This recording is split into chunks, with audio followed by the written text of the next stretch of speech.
Hi ಸ್ನೇಹಿತರೆ, ಟೇಸ್ಟಿಯಾಗಿ ರುಚಿಯಾಗಿ ಈರುಳ್ಳಿ ಸೊಪ್ಪು ಹಾಕಿಬಿಟ್ಟು ಕಡಲೆಬೇಳೆ ಹಾಕಿ ಮಾಡಿರುವಂಥ ಡಿಫ್ರೆಂಟಾಗಿ ಪಲ್ಯ ಜೋಳದ ರೊಟ್ಟಿ ಚಪಾತಿಗೂ ಸೂಪರಾಗಿರುತ್ತೆ. ಹಾಯ್ ಸ್ನೇಹಿತರೆ, welcome back to my channel. ಹೇಗಿದ್ದೀರಾ? ಚೆನ್ನಾಗಿದ್ದೀರಾ ಅಂತ ಭಾವಿಸ್ತೀವಿ. ನಾವು ಕೂಡ ಚೆನ್ನಾಗಿದ್ದೀವಿ. ಅರ್ಪಿತಾ ಕ್ರಿಯೇಷನ್ ಚಾನಲ್ ಸಬ್ಸ್ಕ್ರೈಬ್ ಮಾಡಿ ಸಪೋರ್ಟ್ ಮಾಡಿ ಸ್ನೇಹಿತರೆ. ಬನ್ನಿ ಸಾಮಗ್ರಿ ಏನೇನು ಹಾಕಿದ್ದೀವಿ ಅಂತ ನೋಡೋಣ. ಇಲ್ಲಿ ಪಾತ್ರೆ ಬಿಸಿ ಮಾಡೋಕೆ ಇಟ್ಟಿದ್ದೀನಿ ಸ್ನೇಹಿತರೆ. ನಾನು ಅದರಲ್ಲಿ ಎಣ್ಣೆನ ಹಾಕ್ಕೊತೀನಿ. ನಾನು ಸಿಂಪಲಾಗಿ ಮಾಡ್ತಾಯಿದ್ದೀನಿ ಸ್ನೇಹಿತರೆ. ನೀವು ಬೇಕಂದರೆ ಈರುಳ್ಳಿ ಸಹ ಹಾಕ್ಕೋಬೋದು. ನಾನು ಇಲ್ಲಿ ಈರುಳ್ಳಿ ಸೊಪ್ಪನ್ನು ಹಾಕ್ತಾಯಿದ್ದೀನಿ, ಹಾಗಾಗಿಬಿಟ್ಟು ಈರುಳ್ಳಿನ ಹಾಕ್ಕೊತಾ ಇಲ್ಲ. ಎಣ್ಣೆ ಬಿಸಿ ಆದಮೇಲೆ ಕಟ್ ಮಾಡಿರುವಂಥ ಒಂದು ಟೊಮಾಟೊ ಹಾಕಿ ಎಣ್ಣೆಯಲ್ಲಿ ಫ್ರೈ ಮಾಡ್ಕೊತಾ ಇದ್ದೀನಿ. ಸ್ವಲ್ಪ ಕರಿಬೇವನ್ನು ಹಾಕ್ಕೋಬೋದಾಗಿತ್ತು, ಕರಿಬೇವು ಹಾಕಿಲ್ಲ ಸ್ನೇಹಿತರೆ.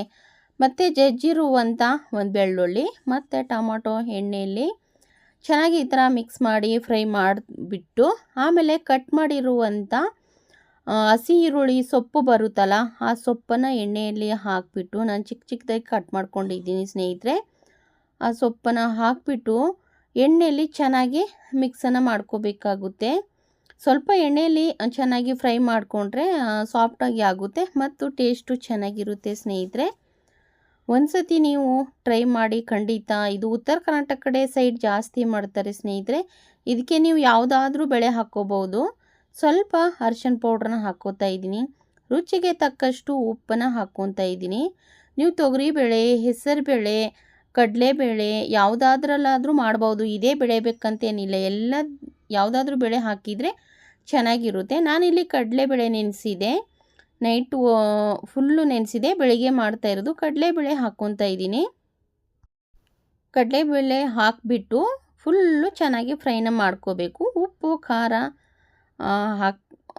ಖಾರ ಪೌಡ್ರ್ ಹಾಕ್ತಾಯಿದ್ದೀನಿ ಇವಾಗ. ಉಪ್ಪು ಮತ್ತು ಅರಿಶಿನ ಹಾಕಿ ಫ್ರೈ ಆದಮೇಲೆ ರುಚಿಗೆ ತಕ್ಕಷ್ಟು ಉಪ್ಪೆಲ್ಲ ಹಾಕ್ಕೊಂಡಿದ್ದೀನಿ. ಸ್ವಲ್ಪ ಅರಿಶಿನ ಪೌಡ್ರ್ ಹಾಕ್ಕೊಂಡಿದ್ದೀನಿ. ಮತ್ತು ಇವಾಗ ಖಾರದ ಪೌಡ್ರ್ ಅಂದರೆ ಮಸಾಲೆ ಖಾರದ ಪೌಡ್ರನ್ನ ಸ್ವಲ್ಪನ ಹಾಕ್ಕೊತಾ ಇದ್ದೀನಿ ಸ್ನೇಹಿತರೆ.